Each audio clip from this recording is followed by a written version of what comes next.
Could you imagine a medium like in the case of like 18-year-old Sophie? You and you're like, hold on. What is that? She? What you? Sam. Sam is the like.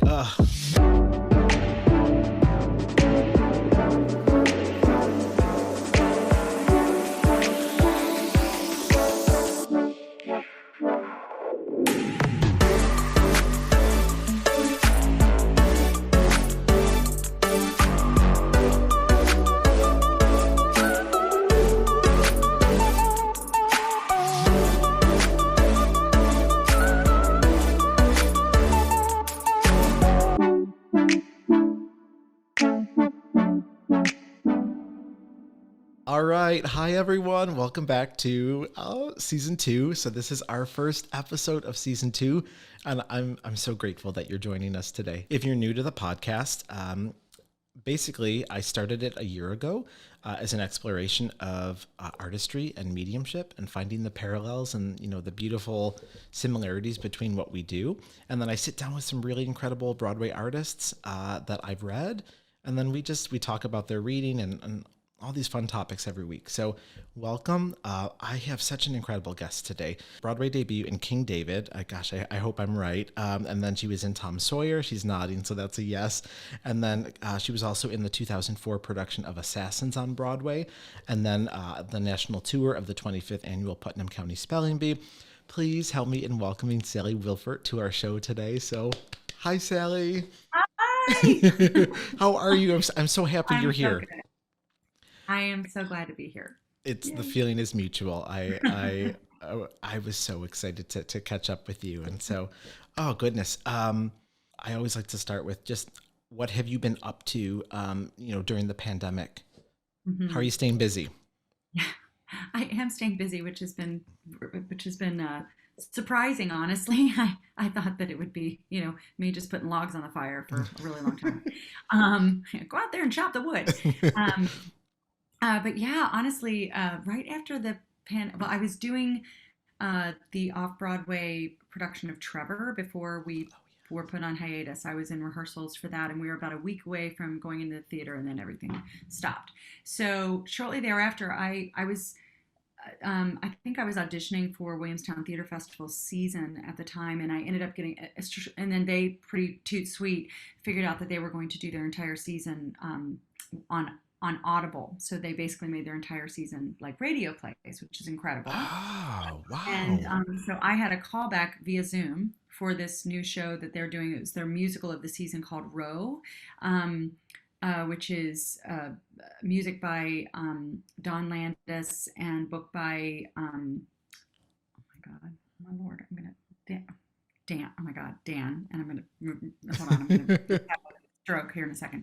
Goldstein, thank you, Daniel Goldstein. Sure. And then directed by Tyne Raffaelli, and it's about a true story about Tori McClure, who was the first woman to solo row across the Atlantic. And it's an amazing story.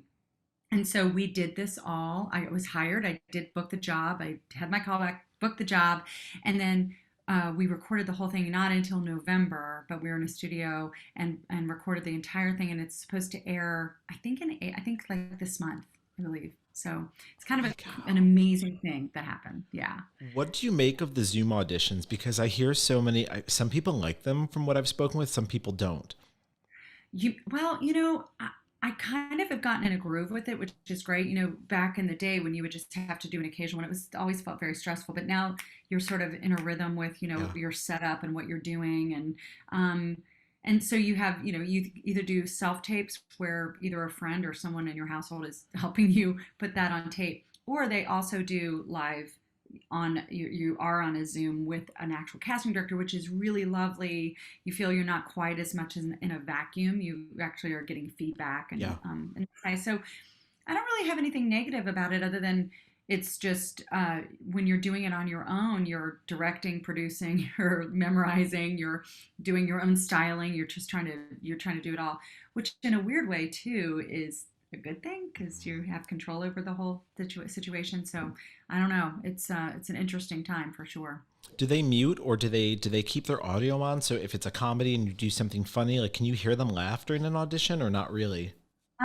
You do, yeah. You can hear them, That's yeah, good. yeah. I mean, I think that they keep the casting person mostly live, and then everyone else who's just watching, they're usually on mute. Okay. But sometimes you'll hear, Yeah. or sometimes you'll hear somebody having a conversation in their household, and they forget their, That's the other thing. Yeah, I'm forgetting that like on their end, they're in their house too. I'm like, oh, they're over yeah, at like Ripley Greer. Nope. right? No, no, they're all at home, and that's what's fascinating because you also see everyone's homes. You're seeing how they're living, and Oh, it's so crazy the things that we don't think about, like it's that they're true. not even blurring the background. So you're like, so then that's a whole nother thing that you have to compete with is this idea of, oh goodness. Well, the same for readings. Like I was mostly doing in person, obviously prior to the shutdown, and now it's it's flipped so much. Where now if I have an in person, and we wear masks and we're like so far apart. I'm like, is your grandmother gone? And but I mean like. I'm like they try to come near me. I'm like, stay where you are, even with our masks. But now, I mean, now I prefer the Zoom setup because there's less you can see. So for me, it's thrilling in a way because you have nothing that you can try to subjectify. You see a head, and that's really Yeah, it. yeah, true, So true, true, true. did you know growing up that you were going to be an artist? I did. I knew pretty young. I had a very musical family, and so um, especially on my father's side, there were a lot of my grandma, my grandfather, my uncles. They all played an instrument. My dad plays instruments, and so it was always, especially at the holidays, there was always a lot of music going on, and I had parents that just threw. I have two sisters. Threw both of my sisters into anything that would stick, anything in anything in the arts, whether it was music or theater or visual arts or anything, just kind of threw us into it. I started taking piano when I was like 4 because my sister was taking it, and I thought, oh, this is great. She's doing that. I want to do that. And so then piano was really my focus, and then it wasn't until sometime in high school, I was always, involved in the plays, but mostly playing the piano. And then sometime in high school, I kind of found my voice, and I didn't want anyone to hear it. And so I would wait until the house was empty, and I would play and sing. And Yeah. I thought it was the most incredible thing I'd ever heard in my life. And I would cry and sing about myself. I would think, oh my God, that's so beautiful.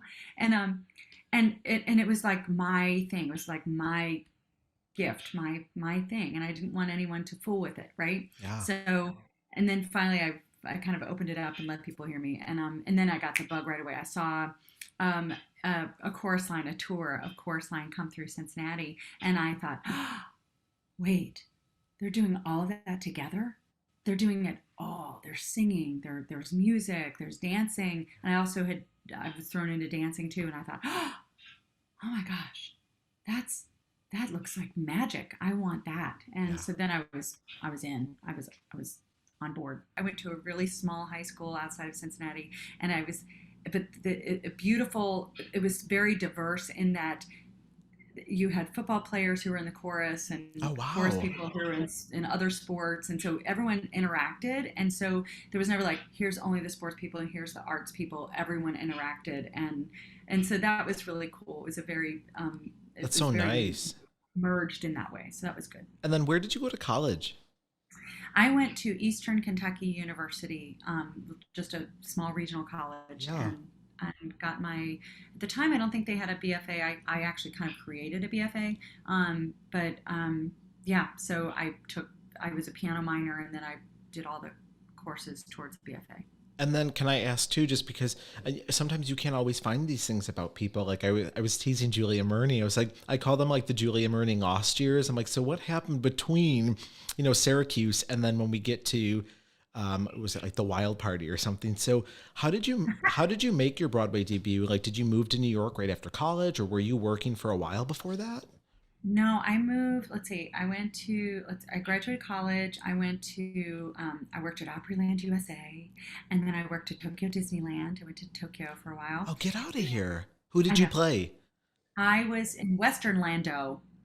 Um, and I was in the Diamond Horseshoe Review.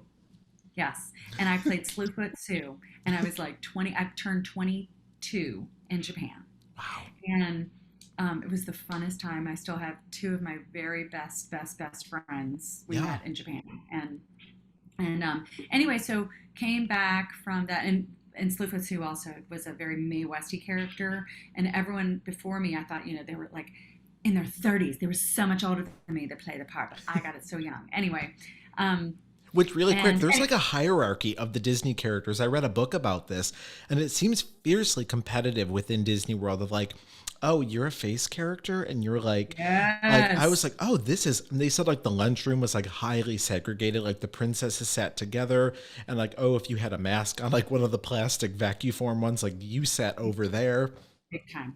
Oh, yes, it's a very funky place. Yes. Keep going. I'm so Um, sorry. That's wild. No, no, no. So I came back from Japan.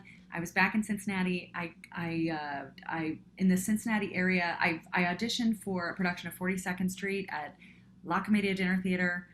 I hadn't tapped in years. I did that, and then at the time there was a new theater company being created in Cincinnati called the Ensemble Theater of Cincinnati, and they were looking to have a core group of actors and have a company. Ah, And I signed on board for a year of new plays, and I got my equity card.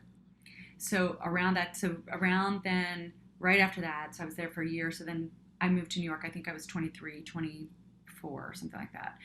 And so I moved to New York without a, an idea. I was like a complete innocent. I did not go to a conservatory program. There was no showcases. There was yeah. no. I didn't even know what an agent was. I had no idea what I was doing.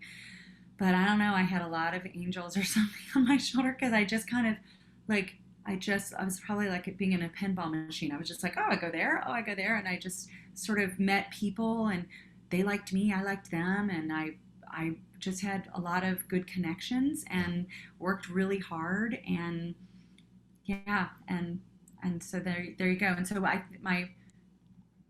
so my first Broadway show, I mean, I had worked before then, but it took a long time before I had my first Broadway show. Um, I did different kind of work, commercial work and some other um, TV stuff, but it just took a while for I think I had to grow into myself a little bit, honestly. I Sure. did regional jobs, but just not Broadway. Do you have a favorite Broadway show that you've done, or just a favorite show in general? Oh gosh. Um, I was so lucky I got to play Margaret in Light in the Piazza about 4 years ago now. Is it 4 years ago or 5 years ago? Gosh, it's been that long. And I would have done that in a basement of a church. I don't care where it was going to be, but I booked a show at Finger Lakes Was at Musical Theater Rev, Festival. at the Rev. Rev, yeah. Um, and it was also one of those things that I knew the two other women who were up for it, and I know I was a little at the time, I was a little on the young side, and I didn't book it. Actually, a really good friend of mine, she booked it, and I was like, oh, it was as if I had lost the biggest job of a lifetime. It was Yeah. so upsetting to me. But then the universe is so crazy. She ended up having to pull out because she booked a Broadway show, and then they called me, and I was like, oh my gosh. So it was seriously one of the most beautiful parts I've ever played. It was so wonderful. Yeah. I have goosebumps. That it's one of my favorites. I was not fortunate enough to seen it when it was at Lincoln Uh, Center, but I saw the broadcast obviously, and it was just one of those things where like if I could go back in time. I mean, we were trying to. My spouse and I were even like, do we drive across the country to go see Renee Fleming in it with oh Duff yeah. Cameron? I mean, when they was it Yeah. Chicago when their Yeah. Yeah. Yeah. production, and Margaret's got to be one of the most, and that score, Adam Guettel score is just, mm, Yeah. And Adam actually coached me before I did the show. I was able to work with him, and he coached me on it, which was really cool. I guess starting something new. I posed some questions to viewers, and I'm like, what types of things do you want to learn about? And one of the ones that came back first was this idea of what goes on in our head as a when I'm doing a reading, and then as a performer. So I don't know if you want to start. Like, can I ask, like, and I feel like this has got to vary from performer to performer, but like in order to give 100, and let's say we're talking about Piazza, then do you have to go somewhere different nightly up here? Is it kind of like you check out with yourself? Or is it like I'm going to bring Sally to, I guess I would love to hear what it's Mhm. like in your brain for 2.5 hours on stage.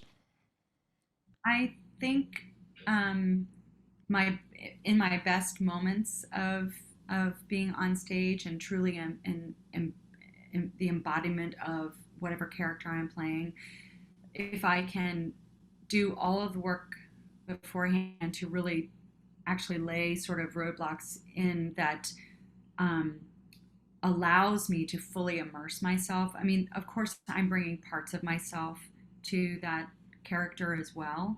But if I can, it's almost like you keep your head going forward. It's like this very focused sort of place.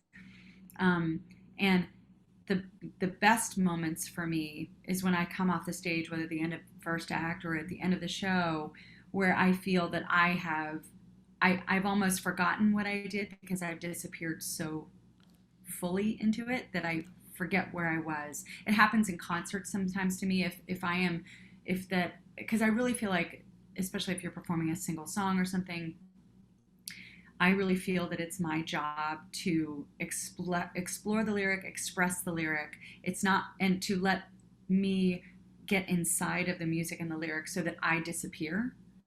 Because I feel that it has to, the song has to come through me and it has to be the star. I am not the star. I happen to be the vehicle, but it should not be about me. It has to just be about this moment and this lyric and this musical moment. And in a show, I am so connected to a role. It will bug the crap out of me if I feel that I am sort of going rote or kind of playing as if I understand what's going on. And I hate that if you will have an occasional night where you just feel not as connected. I know that I have to spend some more time either quietly before the show or that day, not doing as much, that I have to really, or go back and look at my notes that we did during rehearsals or something so that I can remember and keep it fresh, keep her fresh. Pre-show then, what does your day look like? Do you lay low for the most part? And like, how do you get into that mind of before you go Depends on? on, depends on, like here in New York, it's a little more challenging because you have like, I have other stuff going on during the day, but I generally try to give myself a couple hours before the show so that I can kind of focus on what it is I'm doing. And Yeah, I'm very sensitive to, like, if I'm in a dressing room, I get very sensitive about too much noise or too much activity going on Mm-hmm. before a show.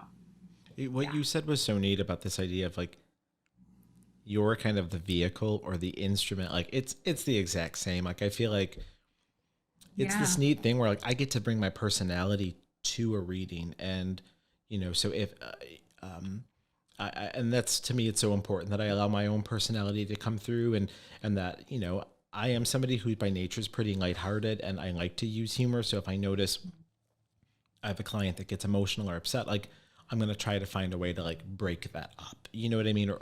But I always Mhm. I always have to go. All right, never forget, like this isn't your story to tell. You're relaying someone's highest and best loved ones that come through during a reading. And I agree. Like I think people don't see the amount of work that goes in behind the scenes before a reading. So if I have somebody at 5 o'clock, like what you don't see is that by like 3:30, like I come to the studio, I've got, my own rituals, like I sage it out, and then I do Palo Santo, and then I meditate, and then I stretch, and then sometimes I might go for a walk if I don't feel in touch with my own Yeah. body enough, because Yeah. like you said, like you really can't autopilot it, because they use my body as a way of telling me a bit of their life and story. Like as a medium, we have to train ourselves. Like if we really like the way something feels on our body, we'll go keep that as my symbol so from here on out, anytime I get that, I know that's what this means. So if I get knots in my Mhm. stomach, that means colon cancer or digestive.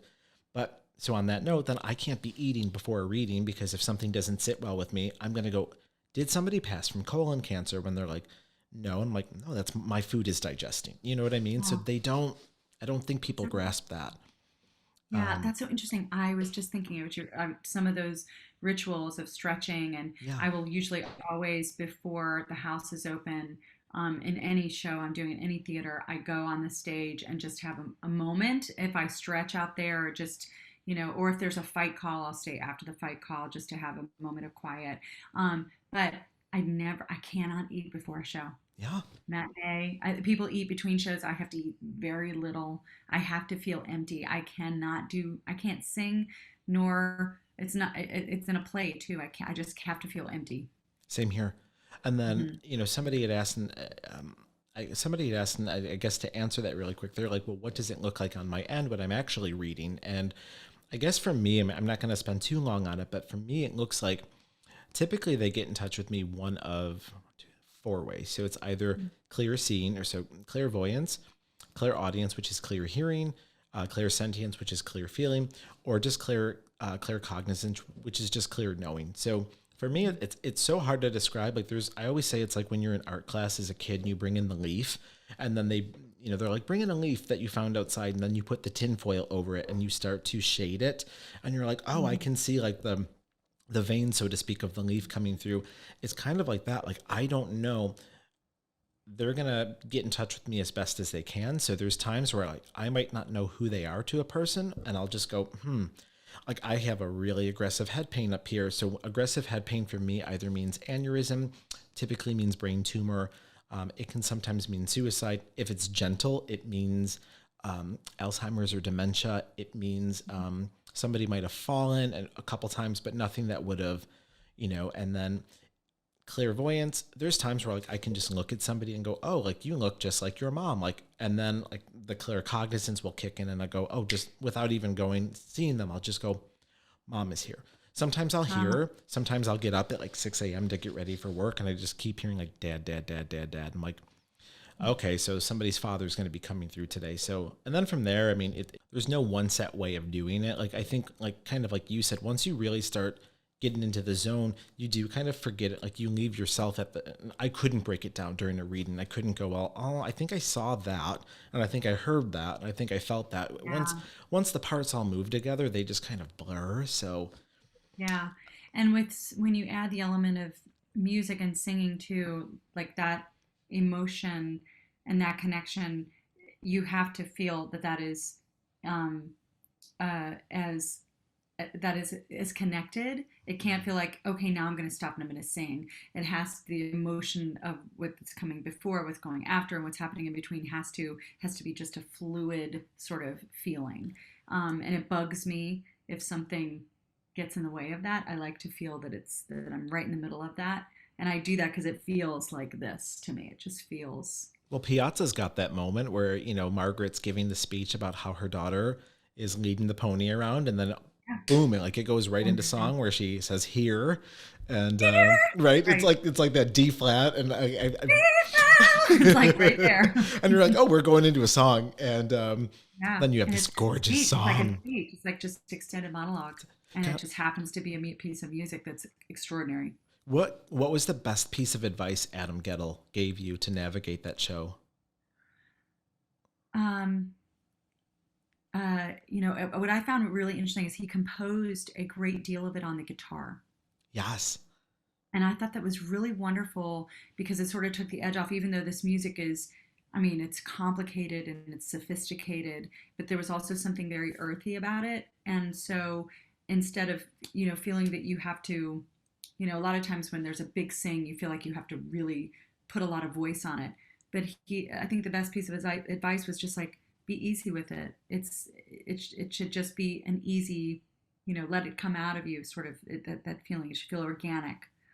Um, and that was a great lesson that it just, you want to sound a certain way, you want it to resonate in a certain way, but if the less you fight with what you think it should be and just let Yeah. it be, he was exactly right. Well, I think of his acoustic demo of Love to Me and how when you listen to the Yeah, score, it's in seven and you're like, oh, and you hear the harp and the guitar. But then when you just hear the stripped down version of it, you're like, oh, you said it best. yeah, It's so connected to like the earth.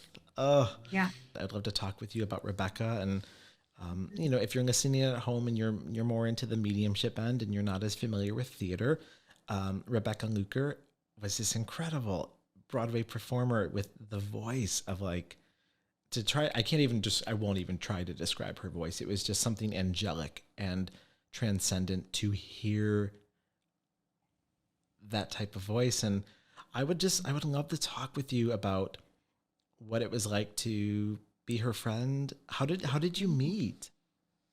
We met in 2004. We were both doing a reading of Jenny Gearing's and Beth Blatt's show called The Mistress Cycle. And actually, you spoke of Julia Murney. Julia was in it as well. And it was five woman piece about mistresses through the centuries, and I played the mistress of the day, and Rebecca played oh gosh, I forget what character, but hers was like I want to say in the 1600s, and I'm forgetting who it was. Anyway, beautiful piece, and I met Becca. I knew of her, of course, and I was a fan, but it was such a fast process. There was none of these moments to sort of get, oh my gosh, who is Sure. that? And she's such a generous, down to earth person. So I literally, whatever, we were on a break, and I said, I'm going to go to the bathroom because we were talking. She said, I'll go with you. And so we went to the loo together, and she went in one stall and I went in the other next to each other, and she started talking to me. So we're sitting on the toilets, just like, And are and you I like, thought, oh my God, Rebecca Luker's talking to me while I'm peeing? Like, I'm not that person. I was just like, oh, she's kind of cool. And like I said, I have sisters. I love women, and I'm so comfortable with women, and sure. so literally we started talking on the toilet, and about there was no, like, she's like, where are you from, what are you doing, like we just got to know each other really fast, and I don't ever remember a moment where it wasn't like that. That's kind of the beginning and how it just went.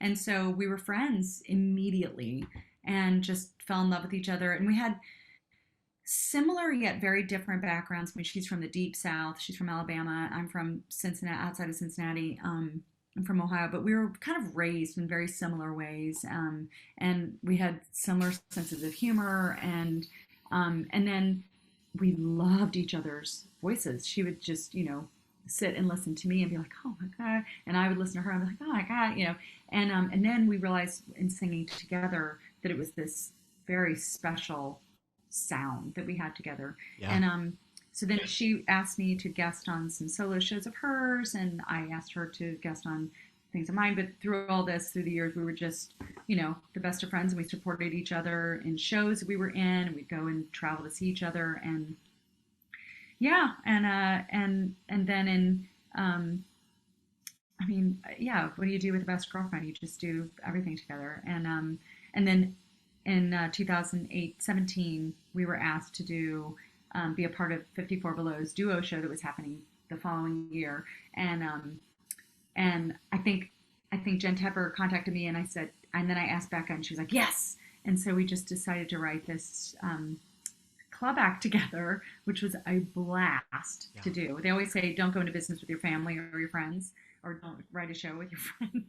It was never. It was just the funnest thing. And so there we did that, and then we did it again at Merkin Hall in 2019, and that was around the time that she was having some. Before that, she was having some symptoms that we didn't know what was going on with her, and then she was diagnosed with ALS about 2 months after we did our show in 2019.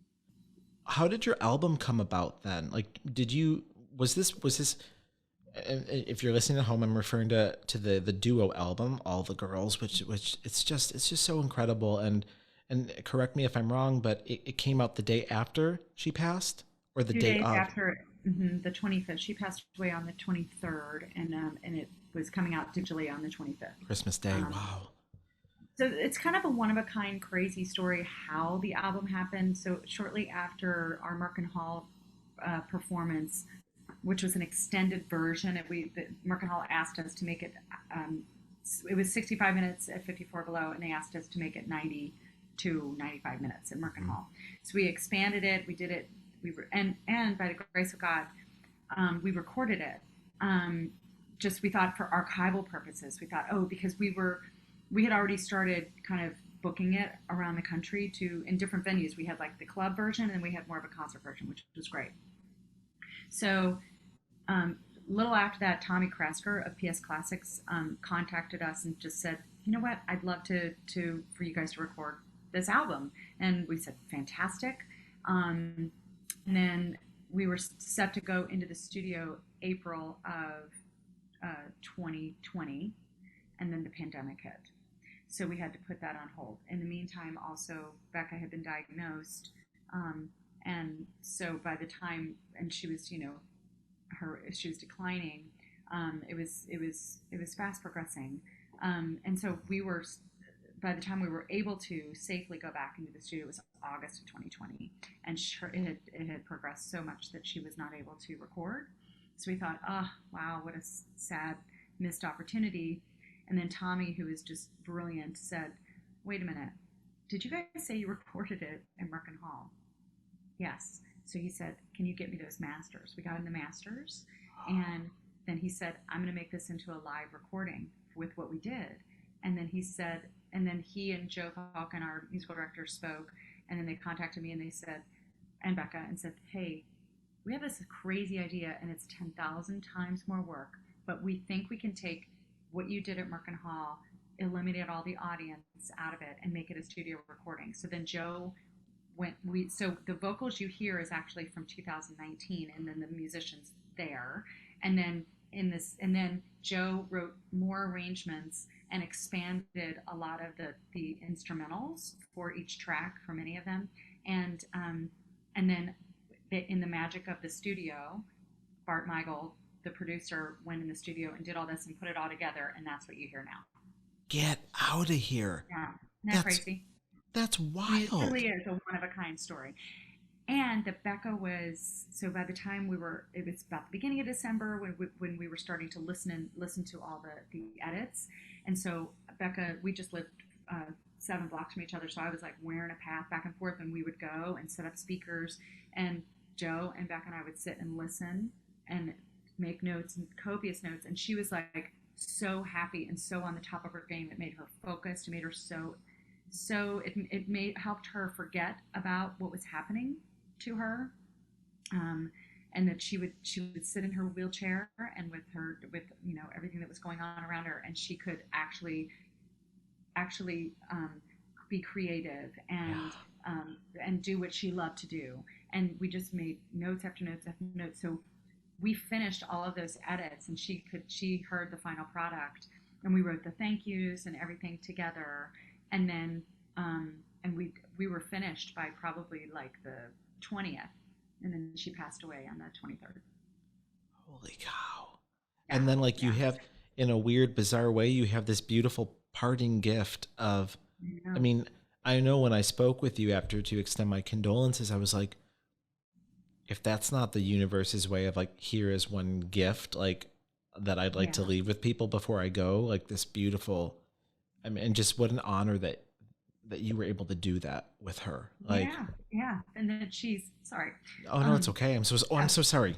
No. It's good. It's good. I mean, I love her. So sure. Yeah, that it was that I was able to grieve and also celebrate her at the same time. That she was with me. I mean, it gave me such comfort the minute that it came out on the 25th.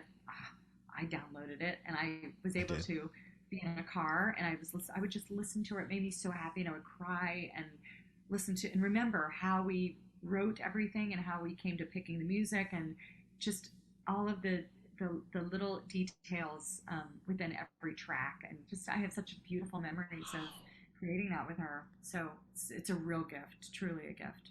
I remember distinctly when I called you to set up the appointment for the reading. I remember where I was sitting right on the couch, and while we were speaking, all of a sudden they showed me a female. And whenever I see somebody rocking, it means we're undergoing some difficulty. And I don't know if you remember this, but I'm like, do you have a friend, a female friend, or a sister or somebody who's sick right now? And I was like, this isn't COVID though. And I was like, but it feels degenerative. And you had mentioned it. And you're like, do you remember that? I do. And I remember we had talked about, and that was truly, I mean, that was something where my clairvoyance kind of took over, because I remember I described, I think, the room or something. I'm like, do you? And I remember I asked you, I was like, this doesn't make sense to me, but I was like, do you write? Are you a writer? And you're like, no. And I'm like, but I feel like you wrote this show or something. And then you had mentioned it, and we had talked about the singing together. And I was like, whoever this is, I'm like, I'm being told to tell you that like you guys just send up like basically light, to the universe in gratitude for just the gift to sing together. I remember I described it as something like a communion of sorts, just this religious experience. And I mean, just, It really was. I mean, singing with her was transcendent. It really was. We never had to discuss within a phrase or within a song or in any beat of anything. We could feel each other. We could feel. I could feel when she wanted to push or pull or get a little softer, add vibrato. We could just mirror each other, and we never had to discuss it. And we just kind of followed each other. yeah. And we would blend our voices. You can truly, there were times that we would listen, and we would forget who was on top, who was on bottom, I couldn't and tell on the yeah. album. I mean, we have such distinct sounds separately, but together, it was just a wicked, crazy mind game that we would listen back to rehearsals, and I would say, "What? You and I can't tell." So, and a lot of the vocal arrangements we wrote so that we literally are diving in and out each other. There's never a time that we're consistently on top or bottom. So we did that purposefully. I wanted to ask you that. Yeah, like in the what is that in the is it All the Girls? Yeah, in All the Girls we do this thing at the end that's like be careful, yeah, be careful, and she's on top, and then she dives down to the bottom, and I'm on top. And Dear Theodosia, same thing. We just keep flipping parts, Yeah. flipping parts, from phrase to phrase to phrase to phrase. Yeah, it was kind of cool. Yeah. I could not. I distinctly remember I was driving into Target and I had on, forgot which song I had, and I had no clue who was who. I mean, that's how fluid it was, and just. But you said it best. You do have very different sounding voices, but on the album, it's a bit of like a mind. You're like, what? Like a. It is. It really is. Can I ask? I mean, if it's okay, I guess what's the biggest thing that you can say that Becca taught you, and then if you were to go, I think this is one thing that I taught her. Oh gosh. If it's Wow. okay, if not, we don't have to. She had such a positive attitude all the time. It was just sort of part of her DNA. She always looked at the cup of life as half full, which I think is, and I am like that, but she would always say, if I was worried about anything, it's going to be fine. It's going to be fine. There was never, she would always kind of try to pull you out of any worrisome situation. And then she had something that she said to me that stuck with me always. Um, like say we would go to talking about an audition or talking about a performance or something, and she'd say, you know what I like to do, I like to think about how I'd like to feel after I'm finished. And I thought, oh my God, that's Wow. brilliant. Like, how do you want to feel when you're done, when you come off the ice? How do you want to feel? How do you want to, do you want to stay with yourself? I mean, I always say when I go into an audition room, I want to go in with myself and walk out with myself, because you can get very caught up in everybody else's energy in the room. It's like, no, I actually want to make sure that I'm being true to me. And so that was like the best piece of advice is I just like to think about what I want to feel like when I'm finished. And Holy that, I cow. just think that was who she was in life too. Yeah. Um, but she was also, just she always was very quick to help people. She always said yes. She was always just a yes person, and I love that. And if I can say if I taught her something, um, hmm, that it's okay to ask for help. I think I I think I think I was um, a good place. I mean, we can fight in each other about so many things, and we were always, we'd always say, "That's the vault. Keep it in the vault." And I think I was a safe place for her to land. And also, I think I taught her that there's never judgment. There's never any judgment. You Yeah. can say anything to me, and I will never judge, ever, ever. And so I think I taught her that it's okay to just be real with the people that you love, that you can actually let it all hang out and no one's going to judge you for being just real, you know? Thank you for sharing. I'm just so grateful that I got to learn a little bit about her too. I think as an arts fan, and I think Yeah. we only hear like the professional side of folks sometimes. So it's so neat to and beautiful to like hear these stories from your Yeah. perspective.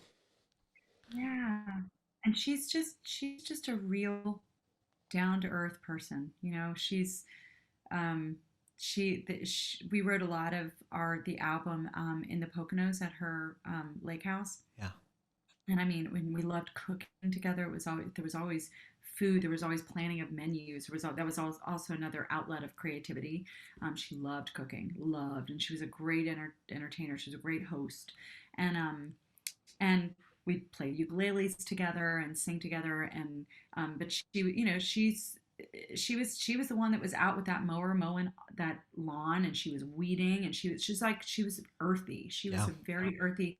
And in her professional life, she was, everyone saw her as this, beautiful, angelic sort of person. And she also played characters that, were, Marion and in the Secret Garden, that were these, regal sort of beautiful women. And she is that, but she also was this very earthy person. And she could tell a dirty joke like nobody else. And she could, you know, laugh and lay her head back. I mean, I love remembering her laugh, because we could laugh at everything. And I mean, just like doubled over cackling and just potty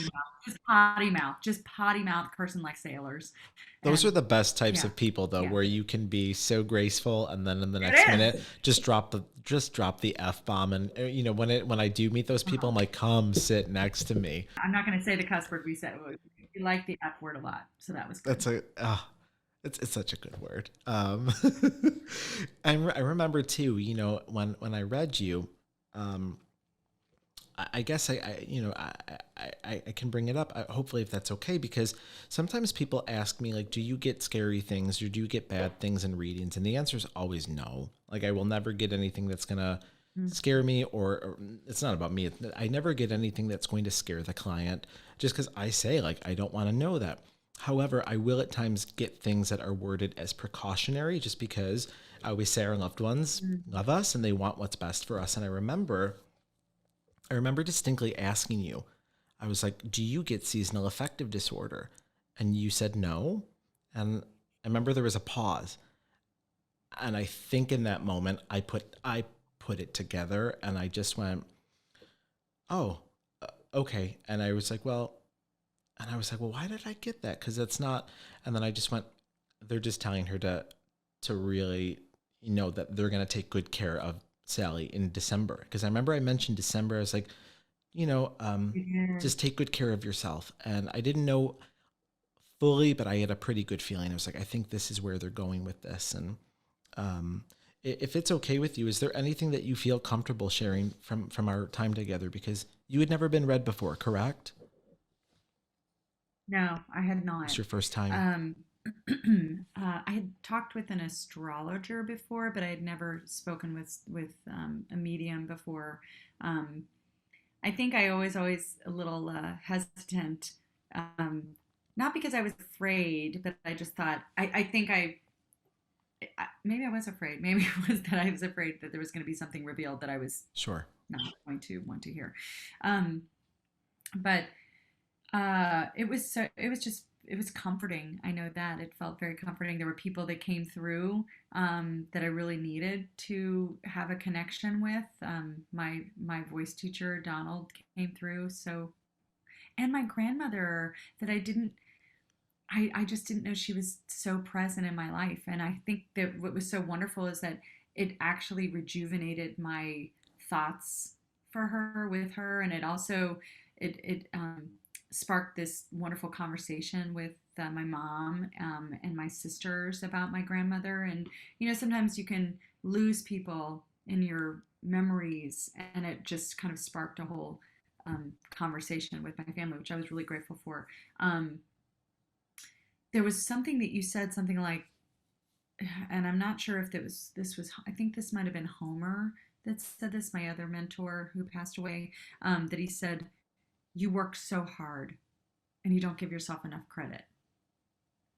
And I was like, oh, that's, Yeah. yeah, it was so true, but it was so meaningful to me. And it really, it inspired me to give myself more credit because I do. I work very hard at everything I do. So, And for yeah. somebody listening at home, I guess that's more skeptical.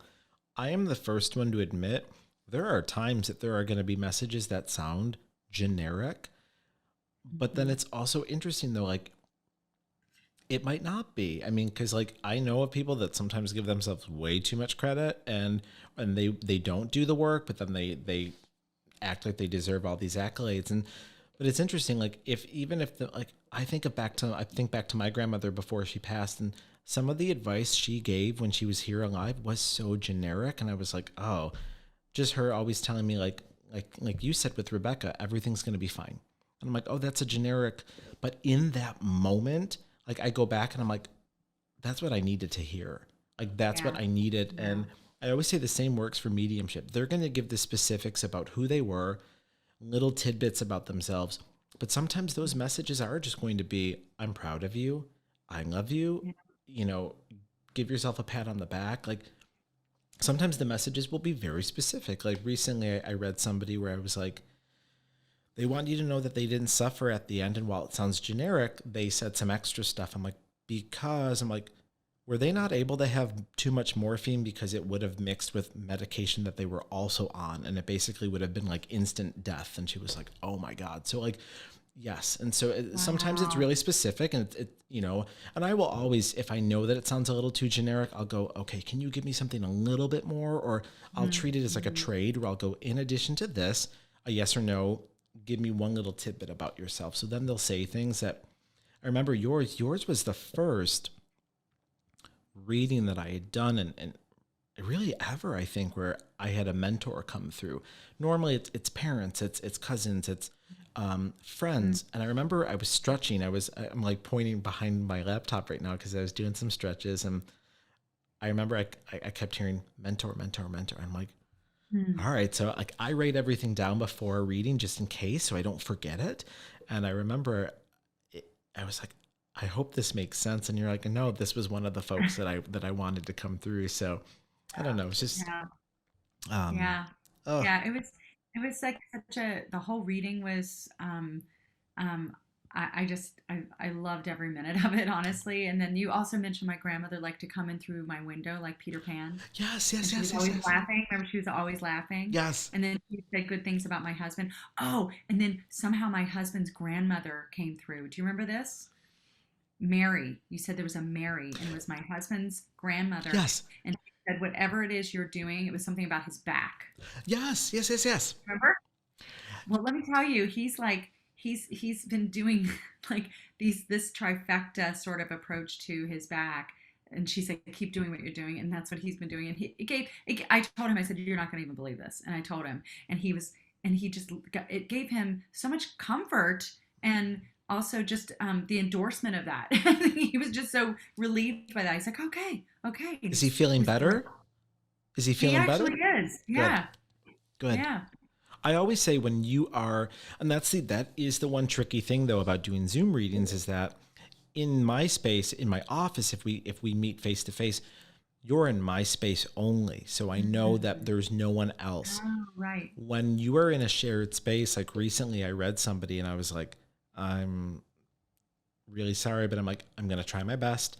But there's a lot of energy around here that's not yours. And she was like, well, I live in a big apartment building. I'm like, no, it's not that. I'm like, she was from New York. And I'm like, apartment buildings are apartment buildings. I was like, I'm like, do you have roommates? And she's like, I have three and they're all home right now. And I'm like, okay. I'm like, that's what's going Holy on. So, cow.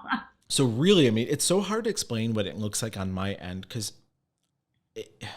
think of like what are the like those Venn diagrams where like where you see the middle overlap of the circles. You kind of have to go, okay, I'm tuning out this part of the circle, this part, this part, this part, and I'm just going to the middle that's like, or excuse me, just the part that's just for you, I should say. I goofed that up, but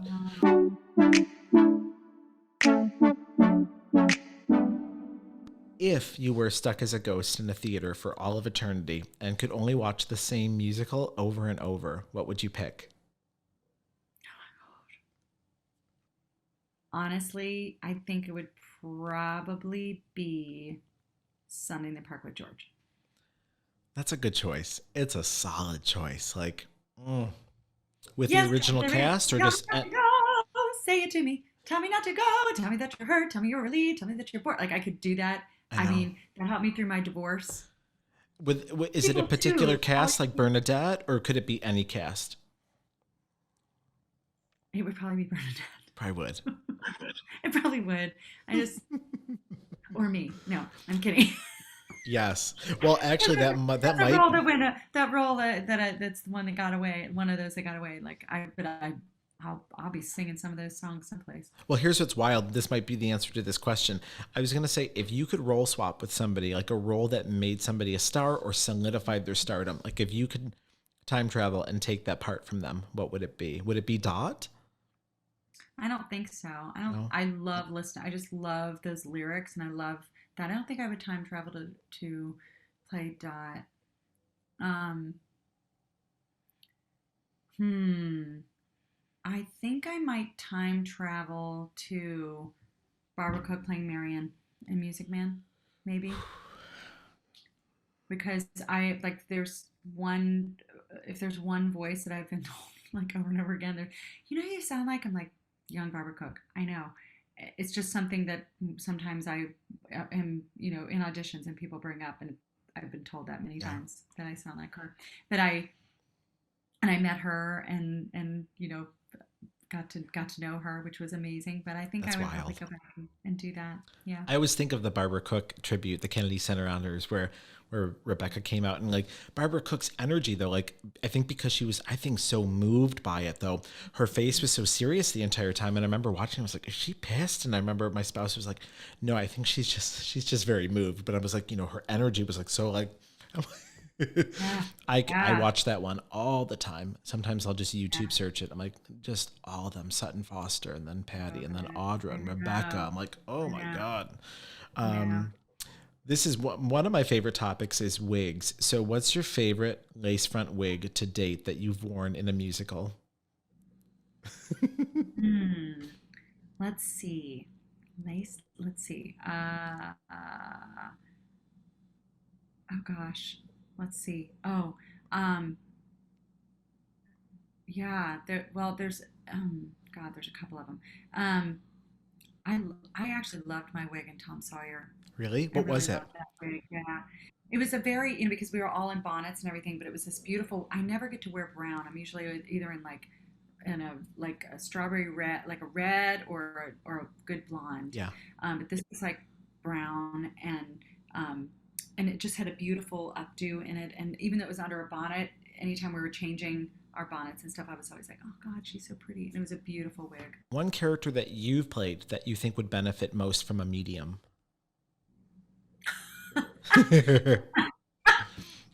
Oh goodness.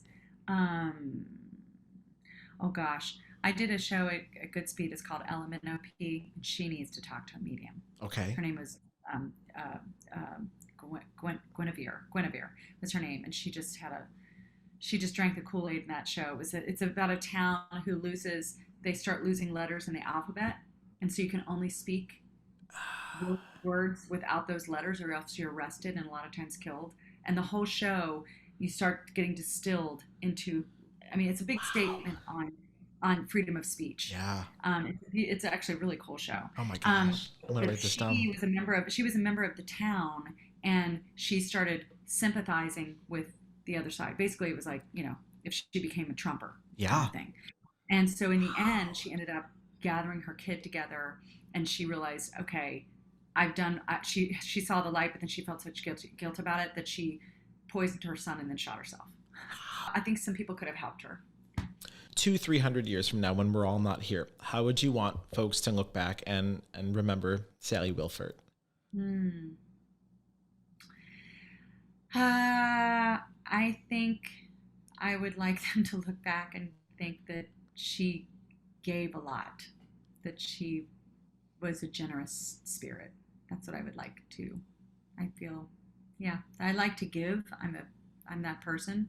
Um, I feel like I was put on this planet for something very specific, and I think people, I think a lot of times share things with me, even though sometimes I don't even know them that well, and I think, why are they telling me this? But I think there's something that is of my spirit or maybe written on my head that I can't see. Sure. But I feel like I'm a good listener, and I feel like that I would like people to think that she was a giving spirit and that she liked to help and give back. I don't know. And you're the vault. You got the vault, like you talked about.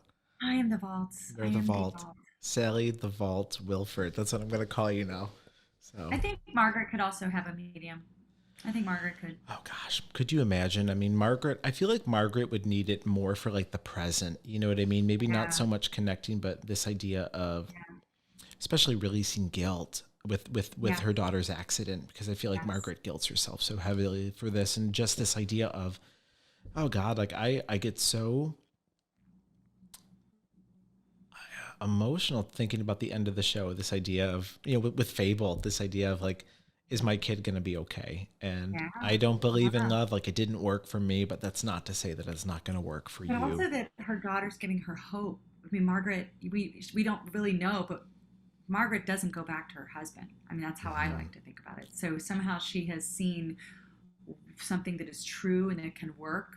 Yeah. And I think that Margaret is saying, wait, because she says, um, Clara, the light in the piazza. That's the last thing that she says. Hmm. And Oh, it's just like, goosebumps. oh, maybe she has seen the light as well. We I mean, hope. she's I don't know. walking toward the light as well. Absolutely. Yeah. But Yeah. she uses Clara's phrase, and I feel like she's like, I get it now, Yeah. Oh my Yeah. gosh. I'm going Yeah. to listen to that Yeah. album on the Yeah. drive home. There's also Lauren. I played Lauren in Sea Rock City off Broadway, and she could also benefit from a medium too. I feel It's a like great so place recording. many. That's a great show for you to listen to too. That's Which cool. one? Sea Rock City. Sea Rock City. Okay. I'm going to write that down. Yeah. Um, I also feel like Donna. I would want to be able to tell Donna Yes. who the father of the dad is, or excuse me, who Sophie's dad is. Exactly. Um, That's. I know I played her twice. You would think that I would remember that. could you imagine a Yeah. medium like in the case of like 18-year-old Sophie, and you're like, hold on, what is that? She or you? Sam is like, that's Right. a I know. medium. Right. Well, I want to thank you so much for being my Thank special guest you. today. Oh my You God. are a light. You are pure joy. Like I said, I can't wait to come visit you in New York. We'll get some coffee and Yes. Yes, we'll do a please. walk, and it's going to be great. So, Yes. Oh my God. I um, would love that. well, until then, be well, and Yeah. I will talk to you soon.